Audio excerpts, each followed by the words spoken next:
So we're at Bradford and we are going to talk to Tom Harris, who has debuted his brand new SHALE car here tonight. Tom, it does look absolutely fantastic. No, thank you. It's a lot of hours have gone into that. So I've been building it for probably 2.5 years. Yes. On and off, obviously not full time, but yeah, it's about time we brought it out. So why not bring it to Bradford? We have spoken a few times. Going, yeah, new SHALE car's coming, new SHALE car's coming. I'm like, is it really, Tom? I think everyone thought it was make believe. We was going to bring it out unpainted, and then we had some problems, and then obviously didn't end up bringing it out for the semi-meeting at Kings Lynn. Yeah. So then it was stripped again and powder coated, and it's been powder coated since Christmas. Okay. And it's just been sitting there really, and we've obviously had engine problems and stuff with the other car, and we just basically wanted to get it done and yes. get it out there so that we can get the championships done and see how it goes against the old car. It's a good time of year to kind of almost start it with it, isn't it? We've like a month in and we're all right, so it's a good time. And you've got a few months. To be honest with you, I'd have liked to have brought it out at the start of the year. Yeah, I would have done, but there's nothing wrong with the old SHALE car. It's still fast enough. It's a really good car. So whether we improve with this car. It's another thing. It's taken us probably 3 years to get my white tarmac car going well, but now it's going really well. Yeah. So let's just hope this doesn't take us long. So in terms of this car compared to the old one, is there much different? This one's straight. Okay, good. There's a lot of bits, yes. Yeah. There's a hell of a lot of bits. Okay. It's. I guess you can't say too much. No, I can. It's got every type of suspension on it that I've ever had any success with. Right, okay. So we're starting off basically in the same ballpark as what the old car is, and then hopefully the things that we think we can improve on, we can then go forth if it acts and reacts in the same way. So, So have you spent a lot of time in the garage, like just kind of going, I think that's going to work, so I'm going to try this. Is that kind of how it's been? Yeah, it's like I said, it's been basically built up complete, less brake lines and wiring. Yeah. And then all the suspension's been put on in that situation. So everything, arm angles and everything is, as much as I can see to be right, as much as I think is right.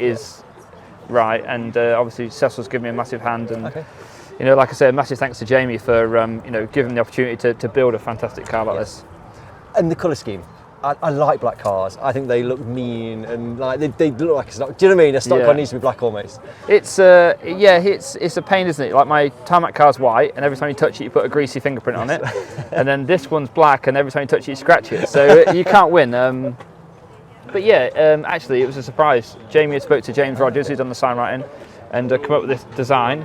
And it was when the car was like pretty much ready to powder coat. James come down for a day to do a truck, and he said, "Is there anything you want to change on this?" And just give me like a print out of it, and that was where we come from, really. No, it does absolutely fantastic. It's generating a load of interest today, and I think quite poignant that you brought it to Bradford. Like the promotional piece of we need people to come to Bradford. Yeah, definitely, we need people to come to Bradford, and unfortunately, we haven't got many cars tonight. And it's not the driver's fault. It's the price of fuel, and people aren't ready, and because of the lockdown stuff, there's people waiting for parts, and it's so to try and get some people here to help these guys out your stock, which have spent an absolute ton of money on this place, and it's heading in the right direction, and people that are working to make the sport better, I'll work with. So massive thanks to them for putting so much effort into this track, and I just sort of like try and repay them a little bit and put it on display, especially with the fans not being allowed to go in the pits here.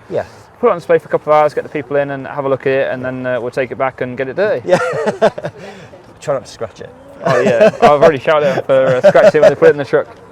Just quickly looking at this season, it's very much been about you and Ryan. I think, to be fair, you're both at the top of the sport this year, and is that how you're kind of going to see the season's going to pan out? Do you think? It's stock car racing, isn't it? You can never plan a stock car race. You could have upset somebody 2 years ago, and when it comes down to it, a big race, then it's they're going to make it count, aren't they? It's stock racing. Me and Ryan have both been really fast. We're both sharp. Ryan's been to America and Florida. I've been to America racing Chili Bowl. So we're on top of our game, and we're putting the hours in the shed, which makes a massive difference as well. And we've both been good. But Frankie's not been far away. Matt's been good. Luke was really fast at Buxton. There's we may have had a couple of meetings where we've kind of dominated, but I don't think the whole season's going to pan out like that. Right. Okay. No, we absolutely. There's people to come back, isn't there? You've got loads of people to come back, and when all those guys do come back, they're obviously their equipment's going to be fresh. Yeah. you know, they're going to have money for tyres and etc. Where we're wearing our stuff out and you know using our tyres. So you know, it swings and roundabouts. But you know, like I say, it's a sport, and I would race a lawnmower if they let me. I just love racing. I know you've spoken before about your tarmac car, and like you said today, it took you a while to get it going. You know, in my opinion, I guess you look kind of the quickest on tarmac compared to Ryan, and Ryan potentially looks a little bit quicker on shale. Is that kind of how you've? Yeah. Towards the end of last year, Hennisford especially, I passed Ryan and got a gap on him. Yeah. And then obviously this year again, same sort of situation at Hennisford. I just had unlucky in heats, harsh half and a puncher, and then I beat him in the final. Yeah. And then Buxton again. Oh, Skeg, sorry, Ryan didn't race, but then Buxton again. I managed to move Ryan and get a gap, which on shale is pretty much the opposite. Although I chased him down at Kings Lynn and he gave a cheeky jump on the brake and shut me off a little bit there. But yeah, it's that's stock racing. He was smart about the move, and he said to me at Buxton, actually was laughing about it. He said, I didn't fancy a side rail up by my ear rolls and sore ribs for a week. So but yeah, no, it's stock car racing, and we both want to win. You know, and we're both fair drivers. Yeah. So I'll race him and he races me. So you know that's what the fans want to see. That's what the fans want to see. Yeah. They don't want to see destruction derby. They want to see good, hard, fair stock car racing, and that's what we're doing our best to show. Tom, thanks so much for your time today. Lots of people around at the car, and I'm sure they're very grateful as well for you bringing it. Good luck tonight. And last thing, football. No. No? Okay. No. You see me running through the pits at Buxton, and it's not happening. I'm afraid it's not happening. Maybe in a few weeks, but not today. So Geoff Gibson is your kind of understudy on that right wing, apparently. So that's what I've been told. Oh, he'll be fine. I'll be down there coaching him. Don't you worry about that. Tom, thanks very much. No, thank you. Cheers.